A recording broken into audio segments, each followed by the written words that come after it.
Donc, on a eu deux personnes qui nous ont parlé du concept de l'échec, des histoires qu'ils ont eues à travers ça, des parcours. Et là, j'ai invité Baudouin, ici, présent, Ouais. parce qu'on se connaît depuis un petit bout. Et puis, quand on a commencé à se connaître, il était tout dans une histoire. Et je disais, puis on avait parlé à ce moment-là, peut-être un peu après, je t'ai dit, hey, il faudrait que tu viennes dans. Et je faisais des conférences ou des affaires sur l'échec, justement, puis je t'avais demandé, il faudrait que tu viennes en parler, puis tu disais, ça va me faire plaisir un moment, tu sais, de venir en parler, sauf que là, là, en ce moment, c'est comme ça, tu sais.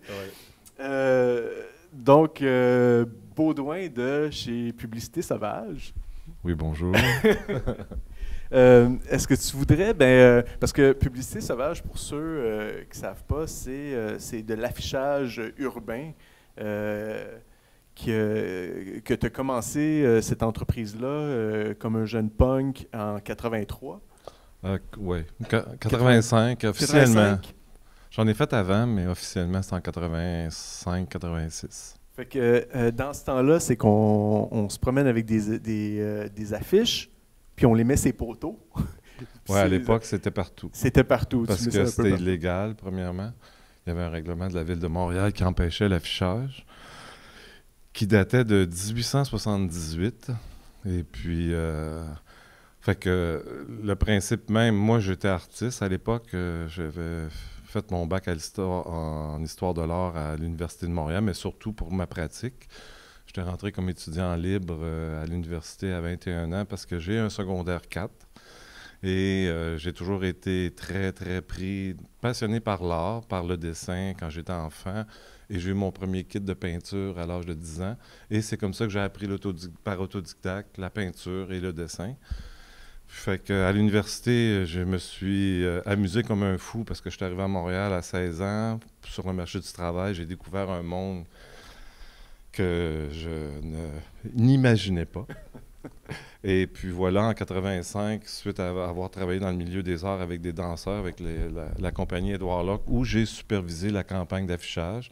Parce qu'à l'époque, évidemment, on avait des très bas salaires. J'étais sur un programme du BS.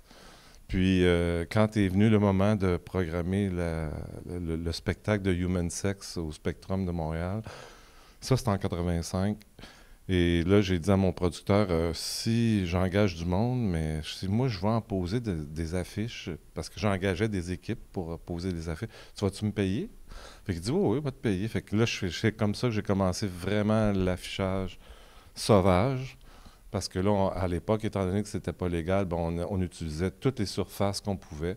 Donc, les maisons abandonnées, les chantiers, les pylônes d'autoroute, les murs de ruelles, les belles colonnes de marbre des banques,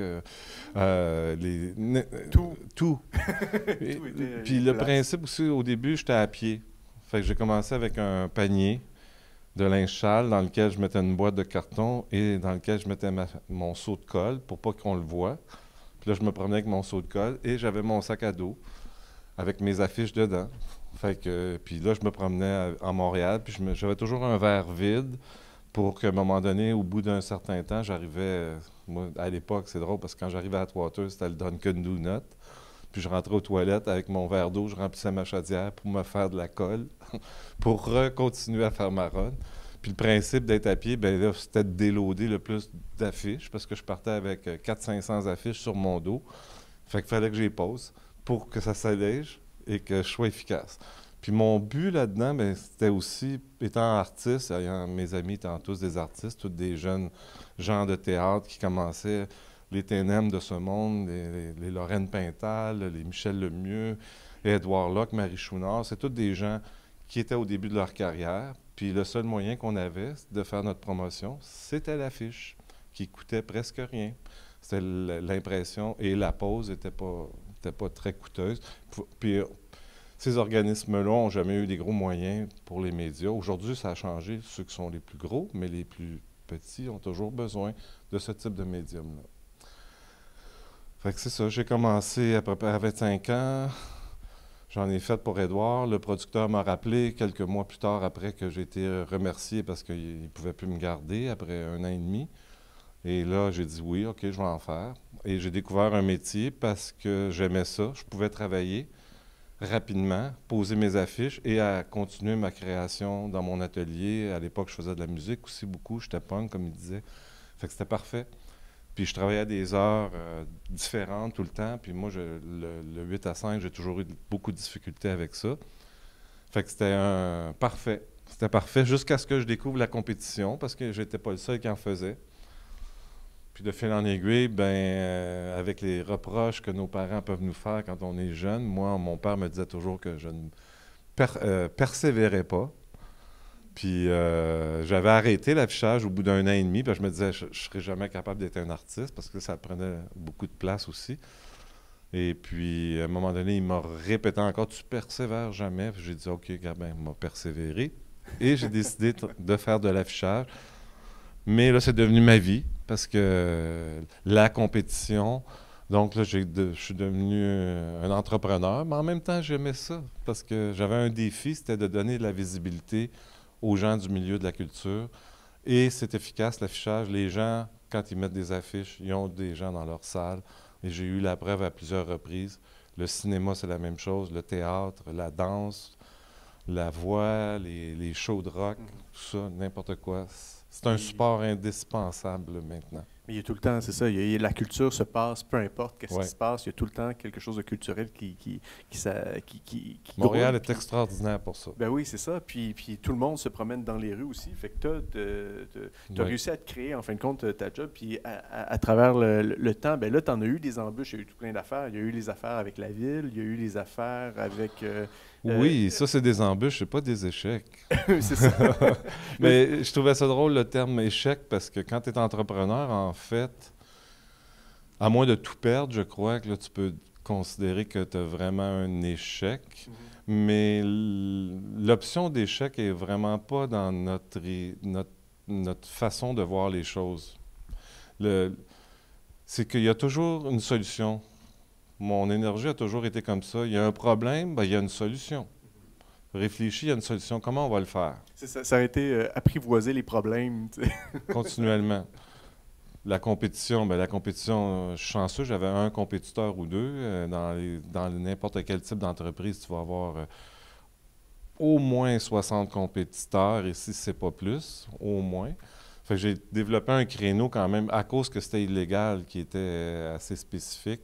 C'est pas n'importe qui acceptait de se faire arrêter, d'être emmerdé avec les policiers. Il y en a qui sont pas toujours drôles, il y en a qui sont sympathiques, mais tu sais jamais. Aussi, tu es le bouc émissaire des chantiers, des hommes de la construction quand ils sont pas de bonne humeur.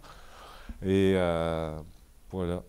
Fait que l'échec, pour moi, je considère ça comme surtout aujourd'hui, j'ai failli avoir un échec. J'ai eu un échec, j'ai repensé à ça parce que j'ai parti dans ma vie plusieurs entreprises. Publicité Sauvage étant mon entreprise mère. Et les autres entreprises n'ont jamais été des entreprises rentables. Fait que vous voyez, c'est comme un peu des échecs pour moi, mais c'est des entreprises qui sont dormantes en ce moment et que je vais relancer à un moment donné. J'ai vécu un échec, j'avais un projet qui était d'ouvrir un centre des arts et de la santé dans les Laurentides. Le problème quand tu as une vision, souvent tu es trop rapide. Surtout quand tu es jeune, tu es intempestif, tu veux que ça réussisse et tu fonces. Et tu ne fais pas toujours tout le processus parce que tu n'as pas les dons dans tout. Donc, tu y vas à l'intuition. J'ai acheté trop de terre, j'ai eu une montagne, j'ai eu 200 acres. J'avais les plans, j'avais tout ce qu'il fallait en main pour commencer notre projet, c'était de faire des mini-fermettes parce que 2 acres et demi permet de construire 2 bâtiments. Ce qui te permet d'avoir une grange ou une grange qui peut se transformer en atelier. Tu peux être séparé d'une maison, c'est pas unifamilial. Mais là, c'est comme n'importe quoi, tu apprends tout sur le tas. Les règlements d'une municipalité, tout ce que ça implique.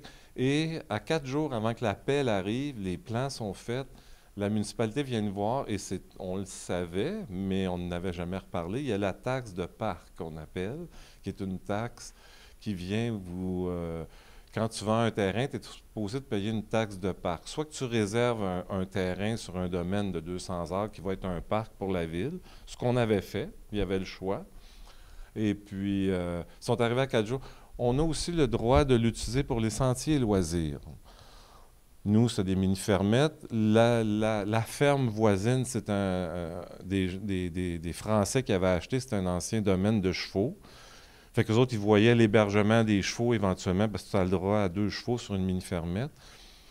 Mais la piste de skidoo passait entre nous deux.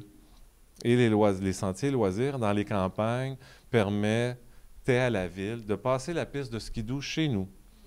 Fait que là, je leur ai dit, écoutez, c'est un centre des arts et de la santé, des mini-fermettes, ça ne marche pas.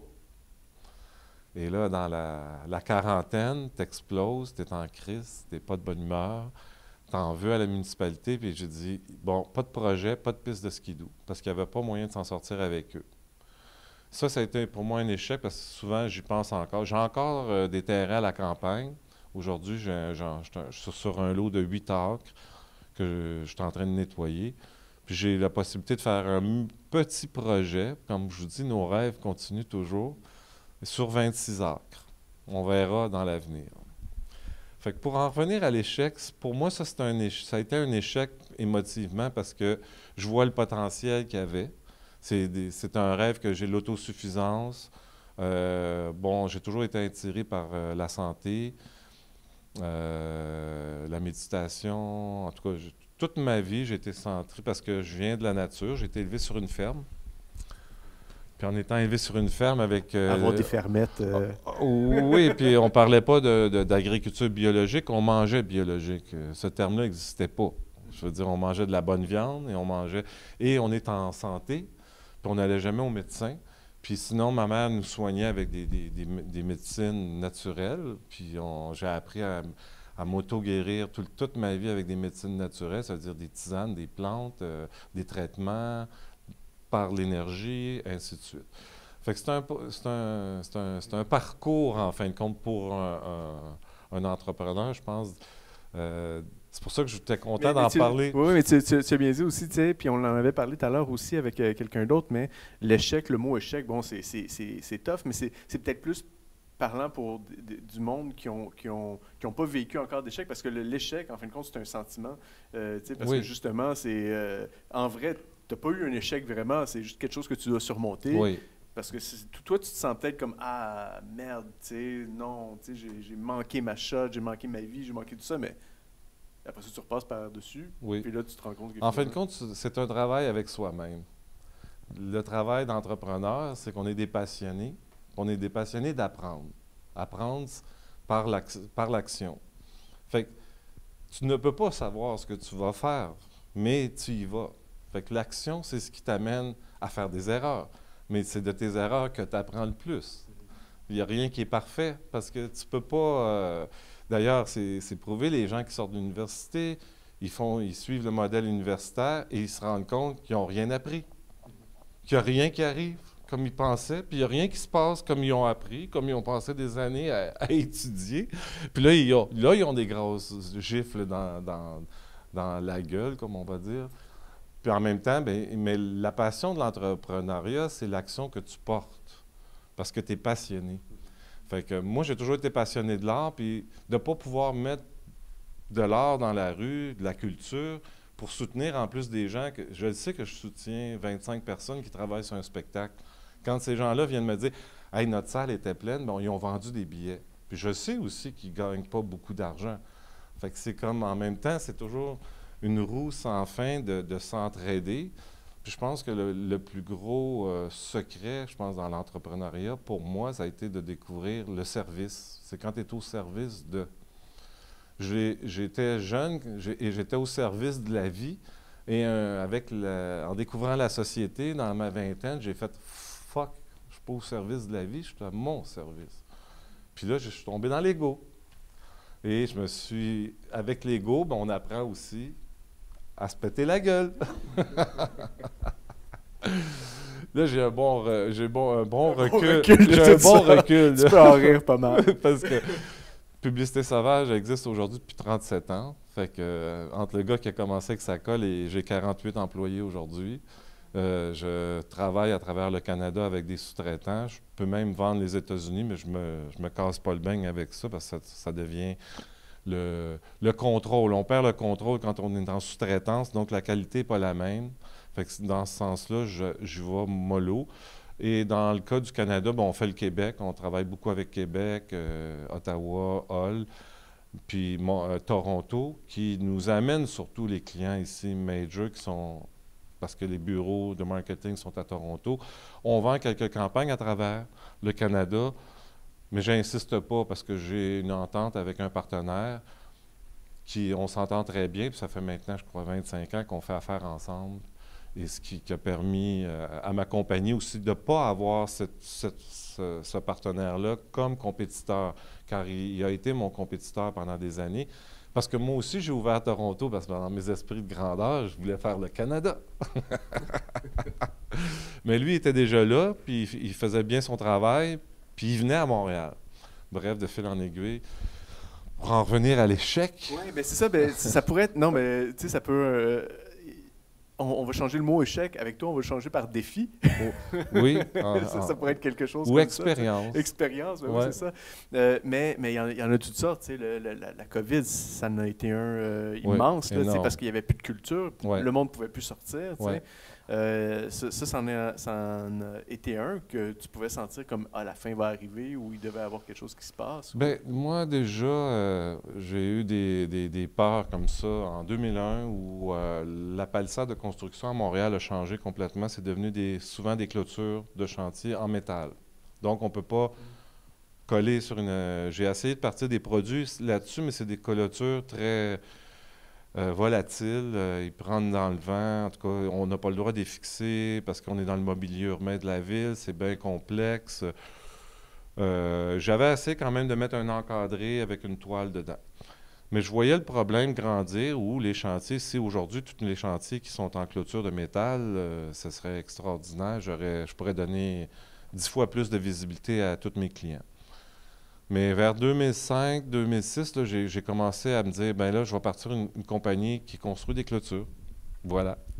Fait que j'ai réglé un problème par une solution. Donc, j'ai parti une clôture qui s'appelle clôture de construction publicitaire. Clôture de chantier publicitaire, excusez.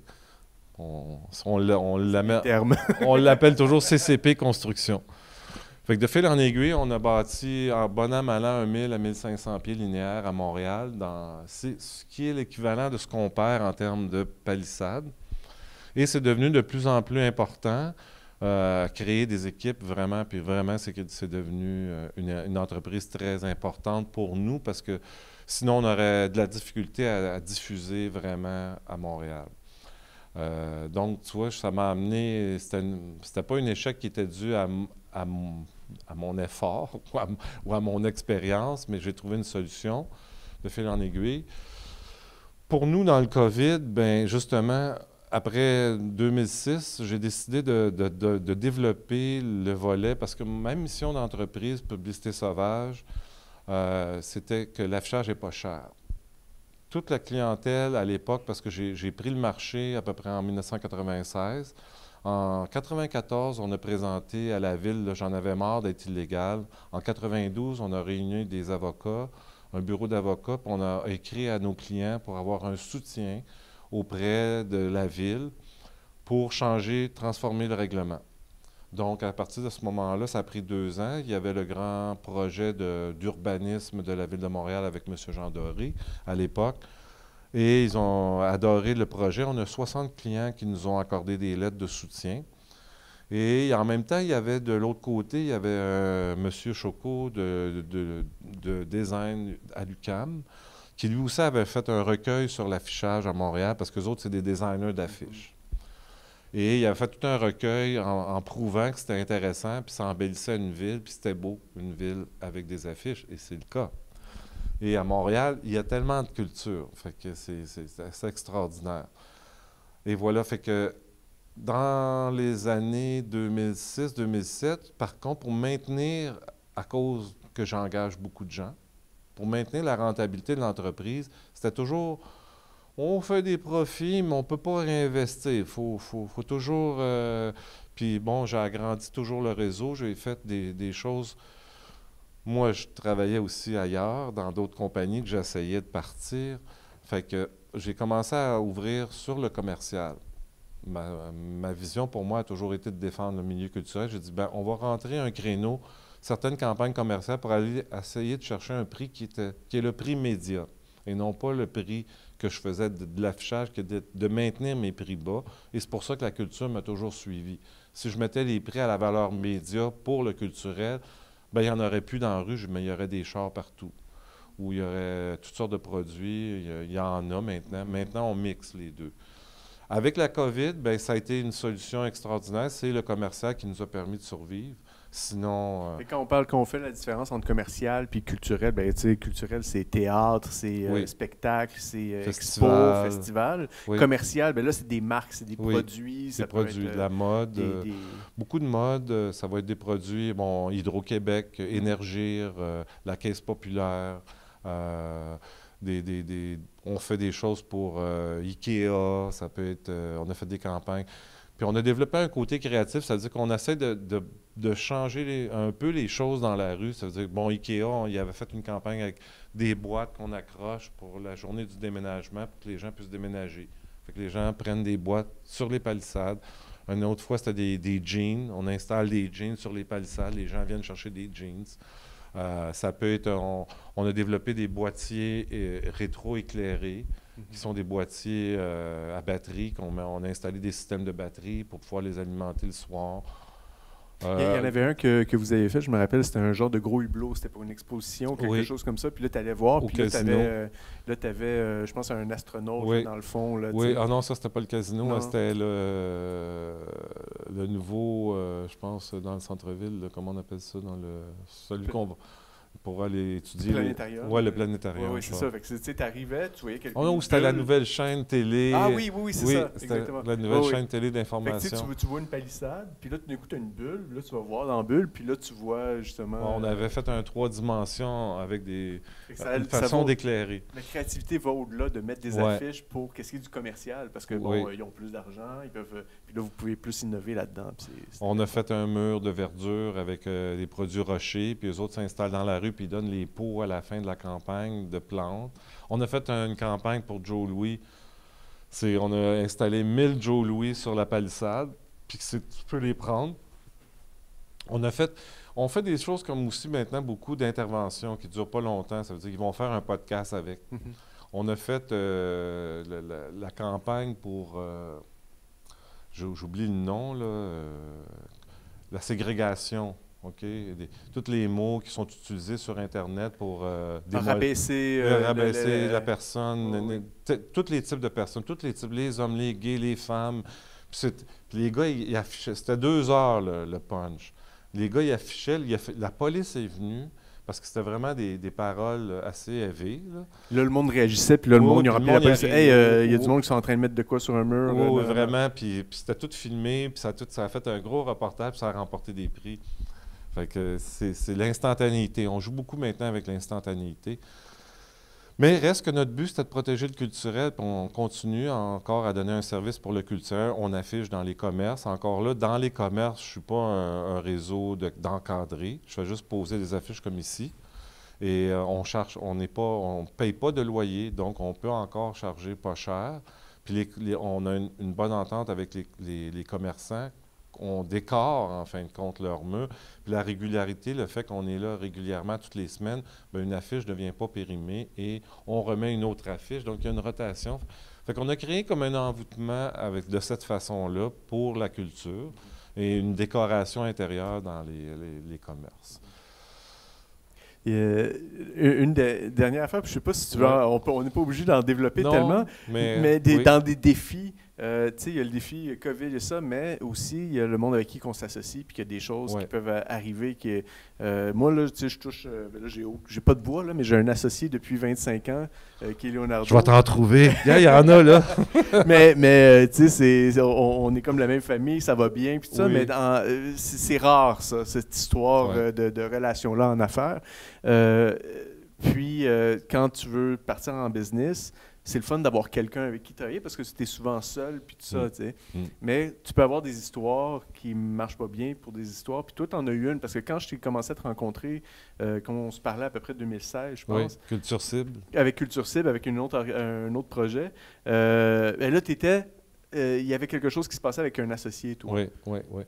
Mais moi, en 2015, suite à mon échec à la campagne, que là, premièrement, c'est ma période aussi où j'avais 3 enfants. Et puis, on est revenu en 2010 à Montréal. Parce que là, on en avait soupé du monde des bûcherons. Puis là, ma révolte, puis ma frustration a fait que là, on avait soupé, puis on a dit qu'on retourne à Montréal parce qu'on a besoin de culture, on a besoin de plus. Et puis, en 2015, là je me suis dit, c'est bien beau un centre des arts, mais moi, ma vie, c'est l'art. Fait que j'ai toujours peint, j'ai toujours un atelier, j'ai jamais arrêté. Puis je me suis dit, je vais me concentrer à mon art parce que je veux dire, je vais avoir un centre des arts. Ça va me prendre un bon 15 à 20 ans pour qu'il soit beau, que ça soit bien, puis ça fonctionne. Parce que c'est ça, en fin de compte, c'est le temps. Et puis, je me suis dit, moi, recevoir des gens à 65, 70 ans, m'a faire des expos, m'a recevoir des artistes, puis je vais les regarder, je vais dire, ouais, mais qu'est-ce que j'ai fait de ma vie d'artiste? Fait qu'en 2010, je suis revenu, puis là, je me suis concentré vraiment sur mon art. Vous pouvez aller voir baudouinwatt.com, mais ça va venir, il va changer le site, parce que là, il y a eu un trou de partenariat. Donc, on parle de partenariat. En 2015, j'étais dans mon élan créatif. Pendant ces 5 ans-là, je me suis consacré à la peinture. Et cette année-là, je faisais 5 expositions, dont une à New York, une dans le bas du fleuve, à Kamouraska, à Saint-Hyacinthe, puis des performances. Je remontais sur scène parce que j'étais performeur quand j'étais plus jeune. J'ai fait 3 performances et il y a eu l'opportunité d'acheter le building pour l'entreprise. J'avais déjà mis une offre d'achat dans mon bail qui venait à échéance en 2012. Mais en 2012, le propriétaire ne voulait plus nous vendre. Fait que lui avait mis une super hypothèque sur le building en partant un gros projet, bref, une autre histoire. Fait que je ne pouvais plus acheter. J'achetais ses dettes. Fait que je ne pouvais pas. C'était trop cher en plus. Et alors, j'ai mis ça sur la glace. Puis que là, quand ça s'est sorti, lui a fait faillite. En tout cas, il y a toute une saga légale. Ça a duré à peu près en 2015, les nouveaux propriétaires sont venus nous voir en nous disant « OK, on a sorti le building de la faillite, on peut te le vendre, c'est le temps, tu la jettes, sinon nous, on le vend. » Fait que oui, j'ai dit oui, j'avais une option d'achat, il n'y avait pas le choix. Fait que j'ai dit oui, mais là, avec les banques, tout ça, la compagnie avait diminué depuis 2 ans. Je n'avais pas les moyens financiers d'avoir le cash down pour acheter. Le prix avait augmenté aussi. Alors, c'est à l'époque que ma directrice m'a approché pour dire, bien, gars, on pourrait nous... Parce que moi, j'ai dit, bon, ben j'ai manqué mon tour, ça arrive.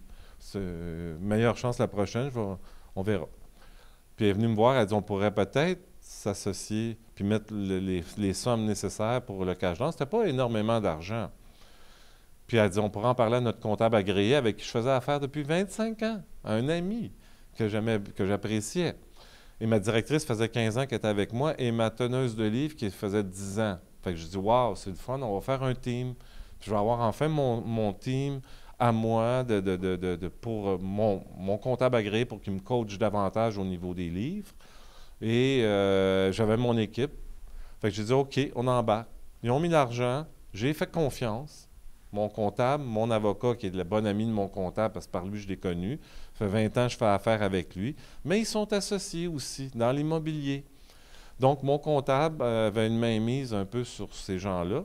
Et lui, c'est un bonhomme qui a été reconnu. J'ai gagné une cause qui a été 6 ans de ma vie. Donc, reconnu coupable d'une arnaque. Il a vraiment été... Et quand on parle d'association, ben moi, je pensais que ça me donnerait des ailes pour ma carrière d'artiste. Enfin, il a lancé. Et puis, ça a été au contraire un autre échec d'une certaine façon, mais un échec qui m'a fait grandir énormément aujourd'hui. Quand tu es dans l'action de cette... C'est un combat en réalité.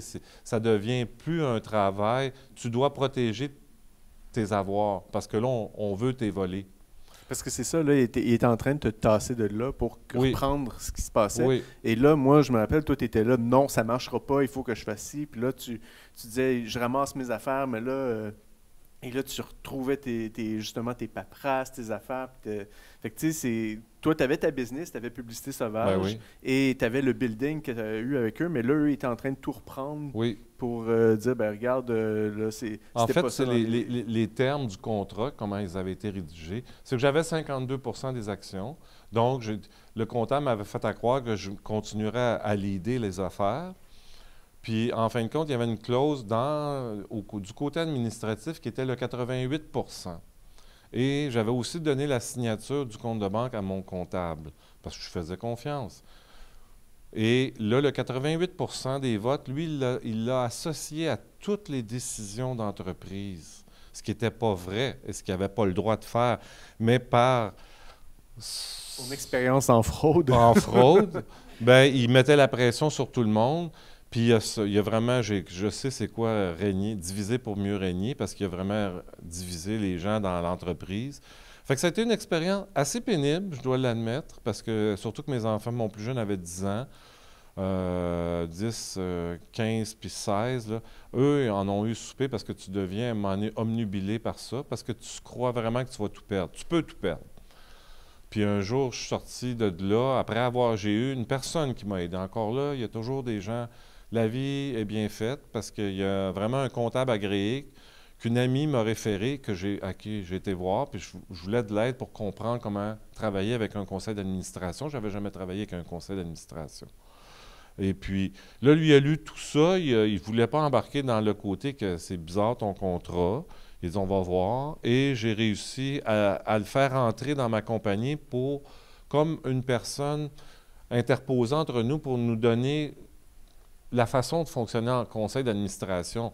Mais ça n'a pas été long on a compris le contrat, puis on a vu la mauvaise volonté de l'autre qui voulait décider tout.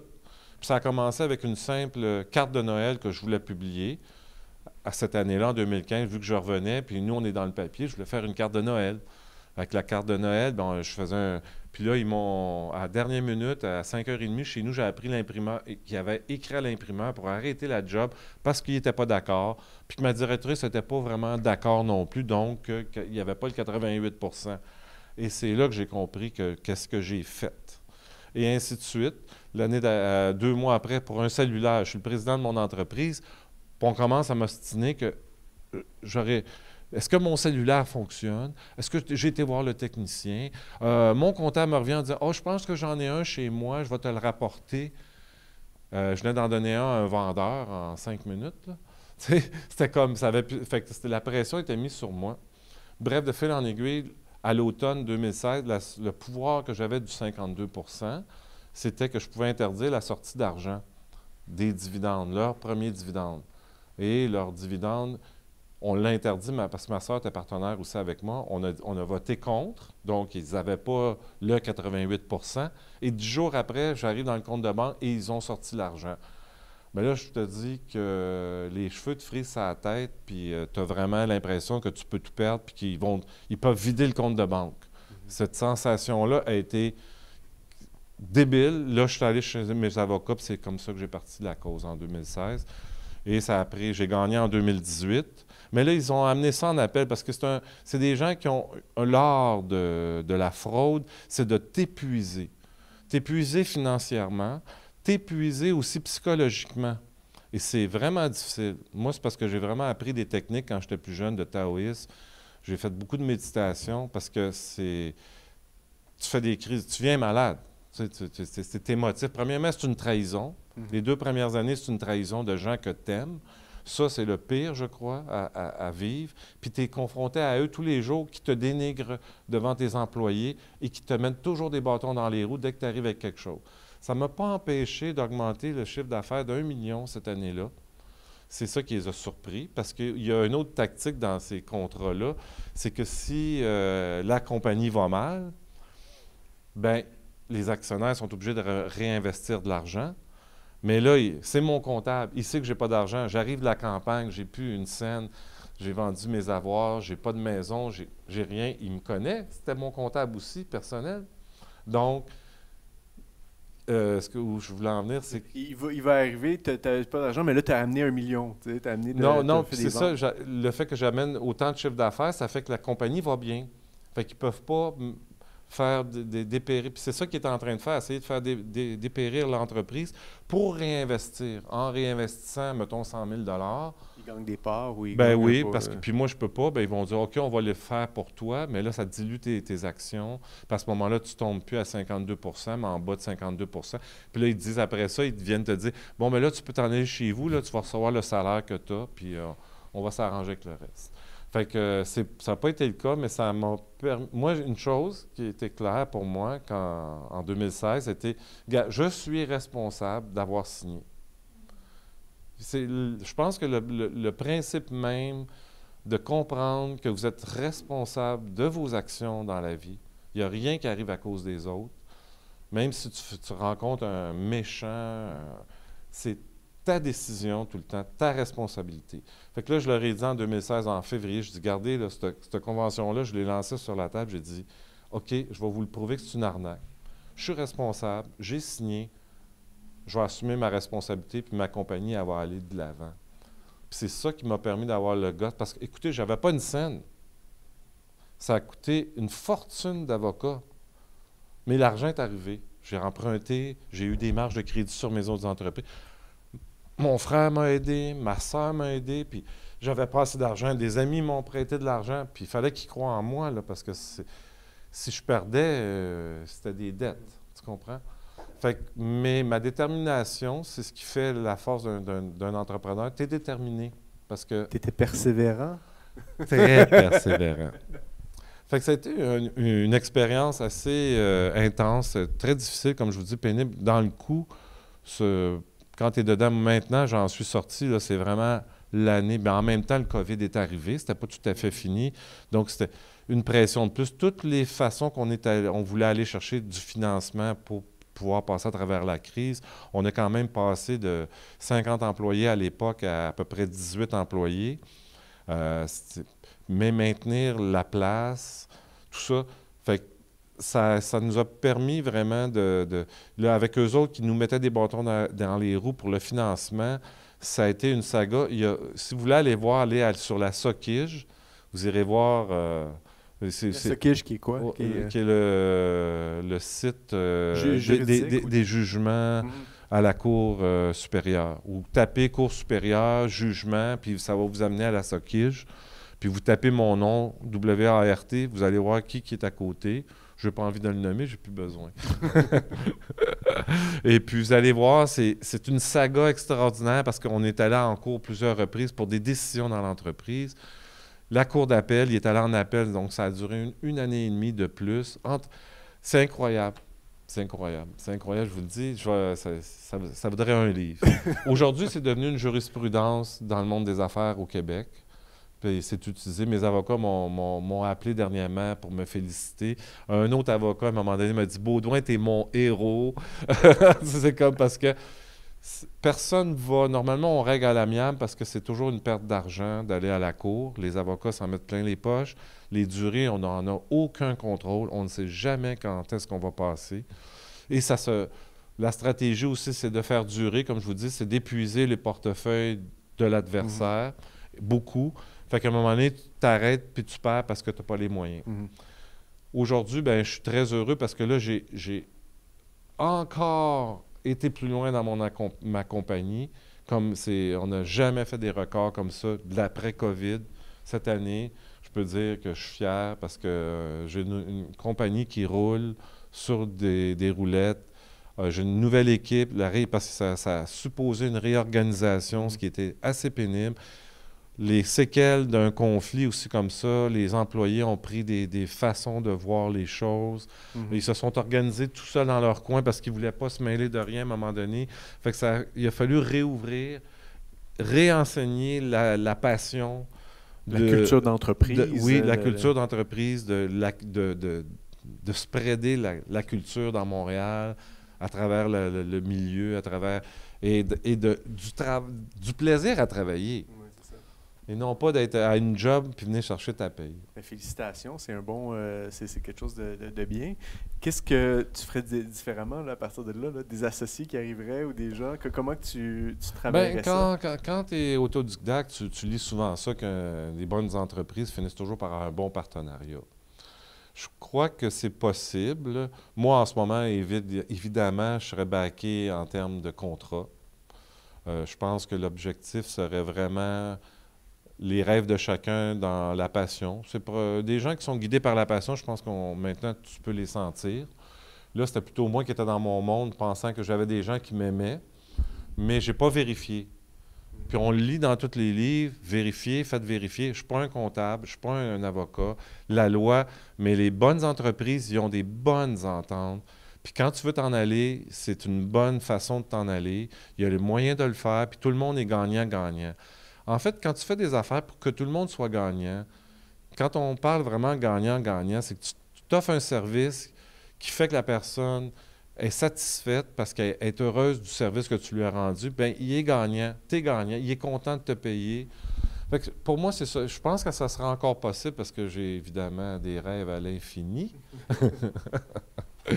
Puis, en même temps, bien, je suis rendu à un âge où j'ai un peu plus de sagesse, j'aurais plus une facilité de rencontrer des personnes où on serait capable, je crois, d'arriver à quelque chose.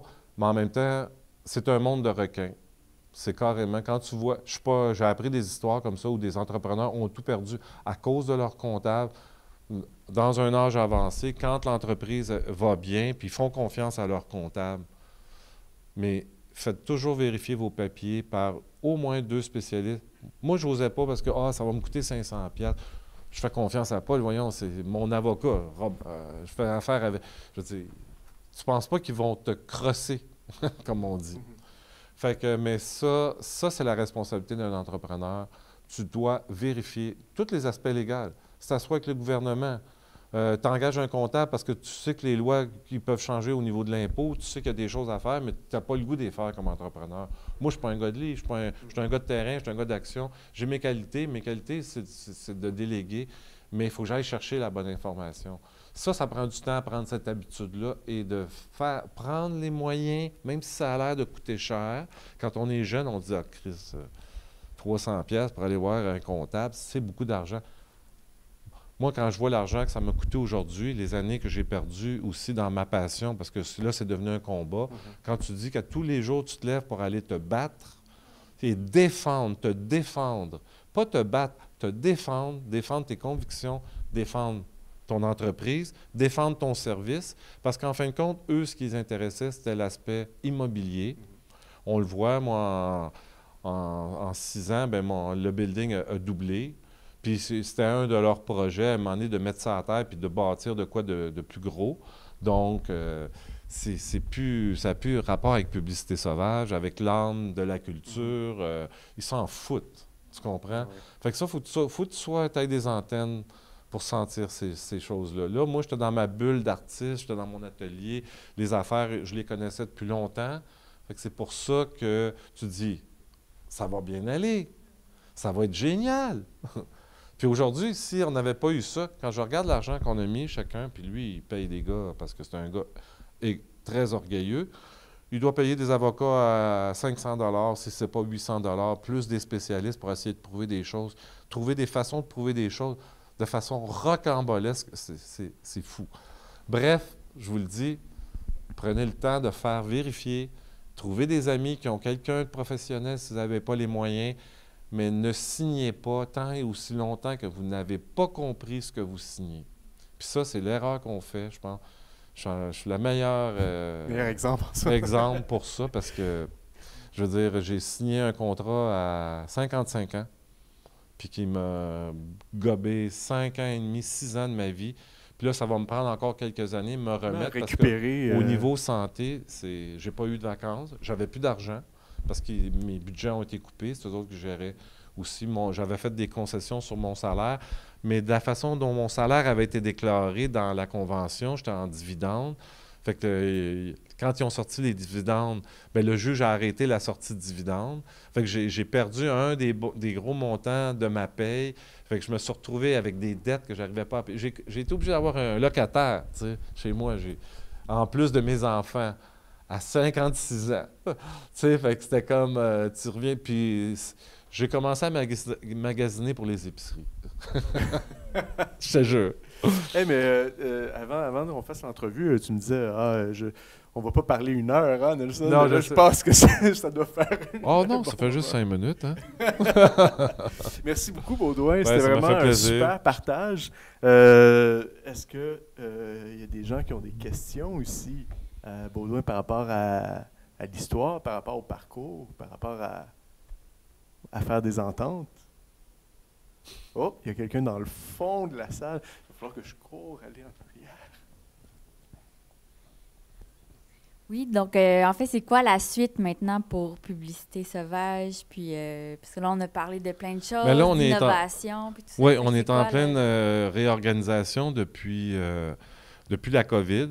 Évidemment, on subit le même problème que toutes les entreprises en manque d'employés. Donc, on a ce problème-là donc à régler. Fait qu'on est en progression vers une mise en place. La réorganisation va bien. Moi, je me suis donné des délais. Maintenant, je vois plus ça sur des trimestres, 3 mois, de 3 mois, 3 mois.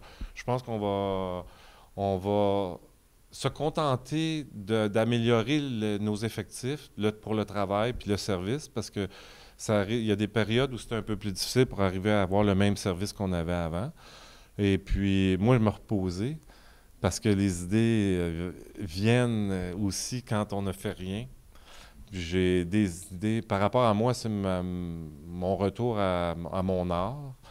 Et aujourd'hui, c'était un petit peu une ouverture de dire, ben gars, je pense qu'il est temps de transmettre cette connaissance-là aussi. Je pense que j'arrive à un espace dans ma vie.